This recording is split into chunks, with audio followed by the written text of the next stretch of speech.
এই যে আমাদের নাসির ভাই ঘুরতে আসছে। জোহরবারুর জায়গা দেখেন কত সুন্দর।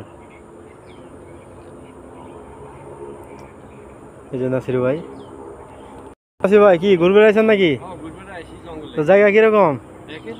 জায়গা তো বিশাল সুন্দর জায়গা। ও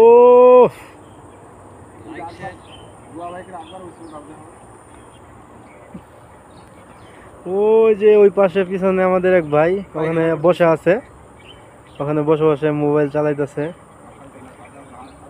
আমরা জোরবারু এইখানে ঘুরতে আসছি, নতুন জায়গা। যারা যারা আসবেন নাসির ভাইয়ের সাথে যোগাযোগ করে আসতে পারেন। তো নাসির ভাই এখানে আসতে গেলে কই আসতে হইব? ও এটা পারমার জায়গা না? ও